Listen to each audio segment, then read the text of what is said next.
A depressão é um incômodo, mas aos poucos, muito lentamente, ela está saindo do armário. Artistas e famosos já começam a relatar a luta contra a doença. Uma ajuda e tanto para gente que nem sabe que sofre desse mal e para as famílias que não entendem aquele tipo, às vezes, caladão ou nervoso, às vezes sem ânimo, que está lá dentro de casa. Por que ainda temos tanta dificuldade em encarar a depressão em meio a tanta imperfeição? Por que esse estigma? Para ajudar a gente a entender melhor esse fantasma, o Saia Justa de hoje recebe, com o maior prazer, mais uma vez nesse sofá, o Dr. Drauzio Varela. Essa série que o senhor está fazendo para o Fantástico sobre a depressão, ela é absolutamente genial. A começar pelo título. O título é Não Está Tudo Bem, Mas Vai Ficar. É um título absolutamente otimista e que já traz uma carga de esperança enorme para quem sofre de depressão. Ou seja, depressão tem solução. Tem solução. Nem sempre fácil, mas tem solução. E nem sempre fácil porque a maioria das vezes as pessoas não reconhecem o que é um quadro depressivo, né? É muito comum você ter isso em famílias, uma pessoa que vai ficando triste, vai se desinteressando das coisas e a família não entende, fica cutucando. Não, você tem que reagir, vamos no aniversário do sobrinho. Uhum. Esse é o problema. E aí eles acabam procurando ajuda quando o quadro fica grave, né? Não, na verdade, não é maldade das pessoas. Não. É por querer ajudar e por falta de conhecimento, acabam não se diagnosticando ou não procurando ajuda para aquele estado que a pessoa está.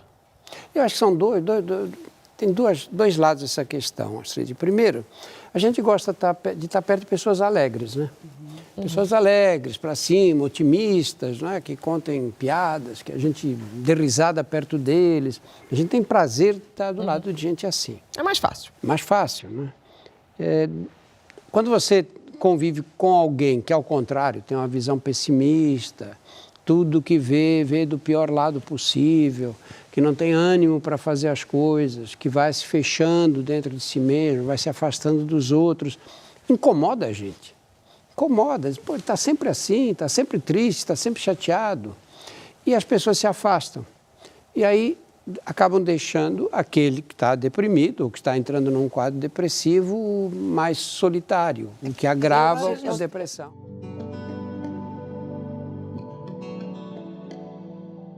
Como é que a gente diferencia uma melancolia, uma tristeza momentânea de uma coisa que realmente precisa de atenção, assim? Há algumas diferenças importantes.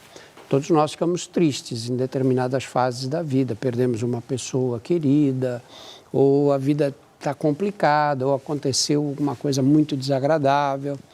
Mas quando você enfrenta essas fases de tristeza, você não perde o interesse por tudo. Uhum. Você está triste, mas você faz o seu trabalho, você vai, não tem uma queda de rendimento no trabalho, você consegue tocar o dia a dia bem.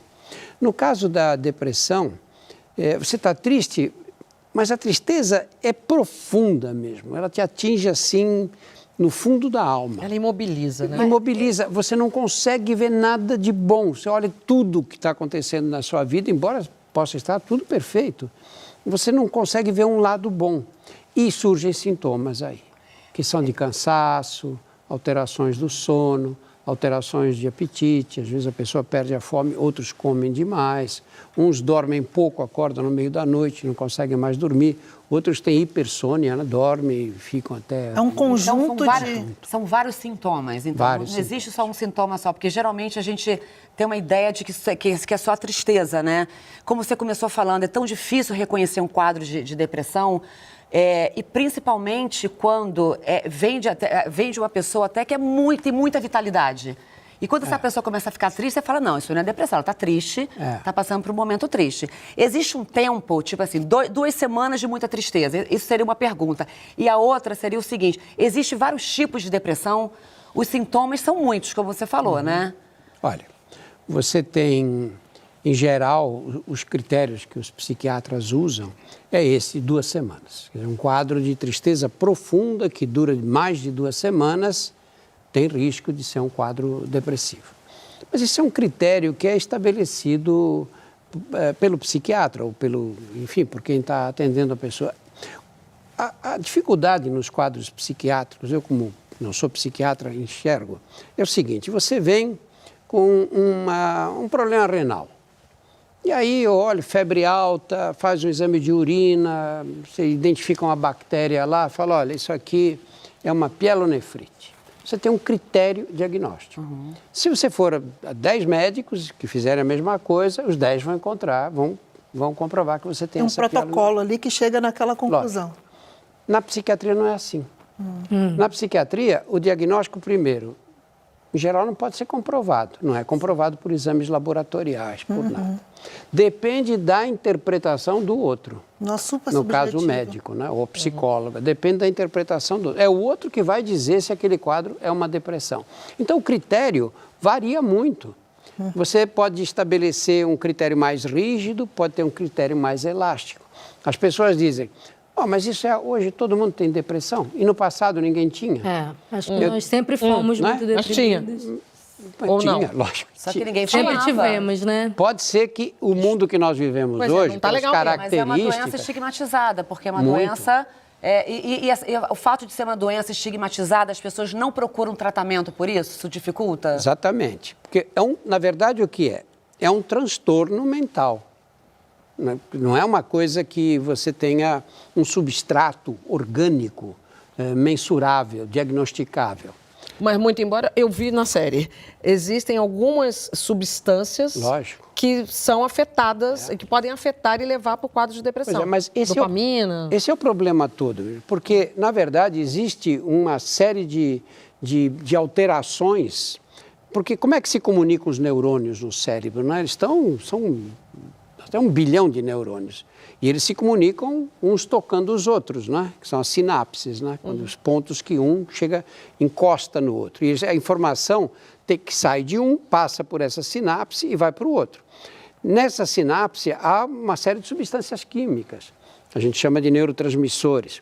São os neurotransmissores que fazem essas conexões.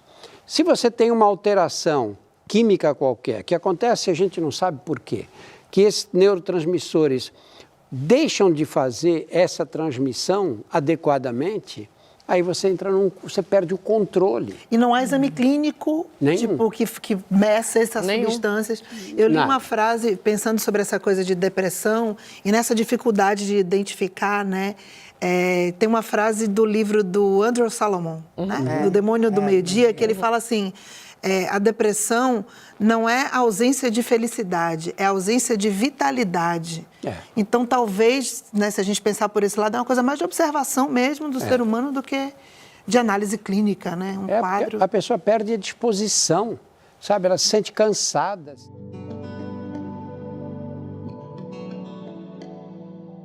Mas não tem uma coisa que detona isso? A pessoa consegue detectar que aquilo detonou a depressão ou ela chega...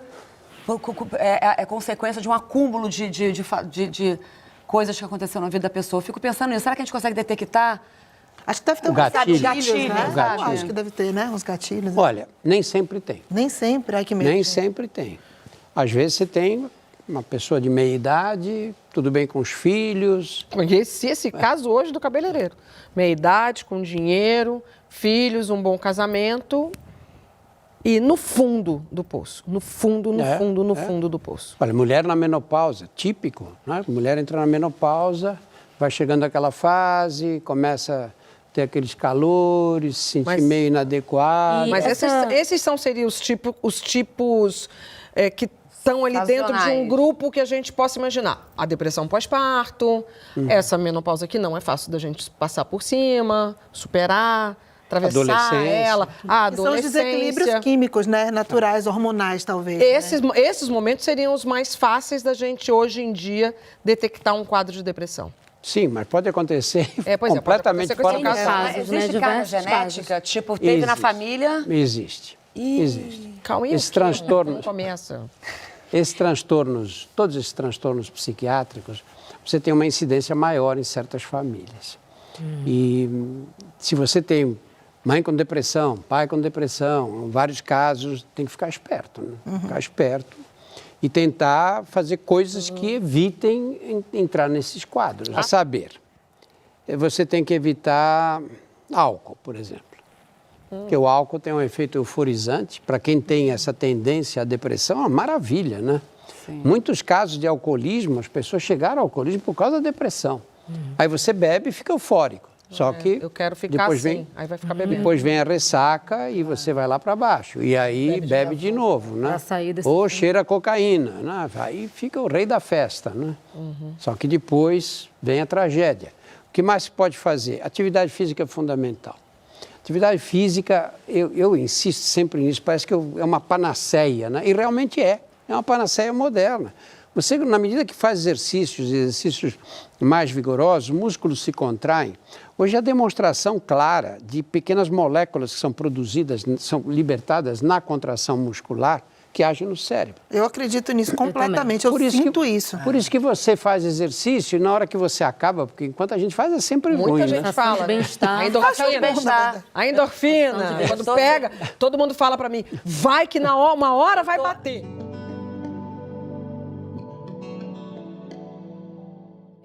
Porque eu percebo de muitas pessoas ok, tenho depressão. Primeiro, qual é o primeiro passo? Além de, claro, buscar ajuda médica, ok. E porque eu sei que tem uma adaptação ali do medicamento, até você encontrar o medicamento certo. Tem um tempo, né? Até você conseguir se adaptar com o medicamento que vai te fazer bem. Desculpa, gente. Não é rápido, né? Normalmente, assim, simplificando bastante, a gente diz o seguinte: quando você tem um quadro depressivo que é diagnosticado rapidamente, numa fase bem inicial, 2, 3 semanas, a pessoa está naquela tristeza, se queixando que não tem disposição para o trabalho. Muitas vezes só a psicoterapia já ajuda. Resolve o problema. Lentamente, não é de um dia para o outro. Quando você tem quadros de depressão mais profunda, os psiquiatras acham que tem que dar antidepressivo. E hoje nós temos diversos antidepressivos. O antidepressivo tem 2 dificuldades. A primeira é que eles têm efeitos colaterais, lógico, né? Secam a boca, às vezes alteram o comportamento sexual, perda da libido, né? Enfim, tem uma série de, às vezes, um pouco de tontura. Aí a pessoa começa a tomar. Não vê melhora nenhuma, mas sente os efeitos colaterais. E aí, estou com a boca seca, estou me sentindo tonto e continuo igual. Estou pior do que eu estava antes, que antes eu não tinha tontura nem boca seca. E aí, para de tomar. Porque ele leva, no mínimo, 2, 3 semanas para começar a agir. O efeito colateral vem antes. Acumulando o remédio para poder dar efeito. Para ir começar a agir. E aí começa a agir e também começa lentamente. Ninguém sai em 2, 3 semanas. Tanto que os psiquiatras costumam manter esse tratamento no mínimo 6 meses. O problema é que quem teve um episódio de depressão tem um risco maior de ter o segundo. E quem teve o segundo tem um risco muito maior de ter o terceiro. Progressão geométrica. E chega um ponto que esses quadros vão se repetindo e muitas dessas pessoas precisam ser medicadas pela vida toda.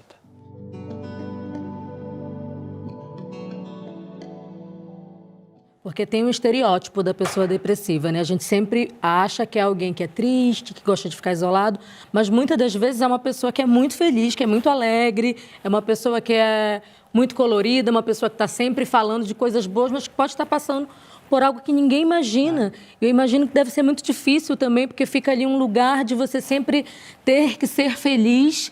E quando eu vi alguns artistas, o Whindersson, que é um humorista, que falou que estava com depressão... Não, você comentou até a Paula Fernandes. Paula Fernandes, mas a Paula, ela é mais quietinha, ela tem um jeitinho mais tímido. É aquele cara que produz mas o Whindersson humor produz alegria, ele vende humor. E aí, quando ele chegou, todo mundo, nossa, as pessoas ficam... Porque tem esse estereótipo de achar que só é aquela pessoa que está triste, que gosta de ficar isolada, que gosta de poesia. E não, pode atingir qualquer pessoa. Né? Você conhece o Baco Exu do rap? Eu conheço, sim. Eu vi a sua entrevista com o Baco. Você entrevistou na série. Né? Eu vi. Olha, o Baco junta multidões, não é? Mas o Baco, ele tem um estereótipo de depressivo. Ele fala nas músicas de bipolaridade, da depressão dele. Eu não fiquei surpresa, porque é uma coisa que ele já fala, mesmo que ele não se cuide ainda. Eu fiquei surpresa dele ainda estar no processo. Né? É porque eu acho que ele transformou isso em arte e aí isso vai te retroalimentando, porque você vai precisando estar nesse estado para poder fazer as suas músicas. Então, eu acredito que ele esteja nesse processo de se retroalimentar da depressão. É isso, É Drauzio? isso? É possível? Não sei, não conheço pessoalmente assim muito. Eu conversei um bom tempo com ele, mas ele tem umas fases duras que ele diz, olha, não consigo sair da cama de manhã. Né? Eu tive um doente que dizia assim, olha, quando ele tinha tido várias depressões, ele era um homem muito intelectualizado, professor de literatura, ele dizia, eu acordo e digo, eu tenho que sair da cama. Eu só saio da cama porque ficar deitado também é ruim, porque eu não tenho vontade de sair da cama. E aí eu penso o seguinte, bom, provavelmente vou começar a tomar remédio agora e vou melhorar. Se eu não soubesse que eu ia ser medicado e que ia sair dessa crise, eu tinha terminado a vida, porque não ia viver assim, não vale a pena. Não quero. A gente não consegue entender o que é isso. Porque... Quantas pessoas não conseguem compreender que vai conseguir sair? Por isso, voltamos lá no começo. O nome da série é Absolutamente Feliz, porque tá ruim, mas vai ficar melhor. Pode ficar melhor, vai ficar melhor. E o importante é dar o primeiro passo. Quando você pergunta qual é o futuro, o próximo passo. O primeiro passo é se reconhecer e contar com a ajuda da família. Porque no final da história, é uma família também que fica doente. Essa conversa ainda não acabou. Comentando aqui embaixo, você também participa. E curtindo e compartilhando, você chama mais gente para o papo. Toda semana tem vídeo novo. Então se inscreve e ativa a notificação que a gente avisa quando o próximo estiver no ar.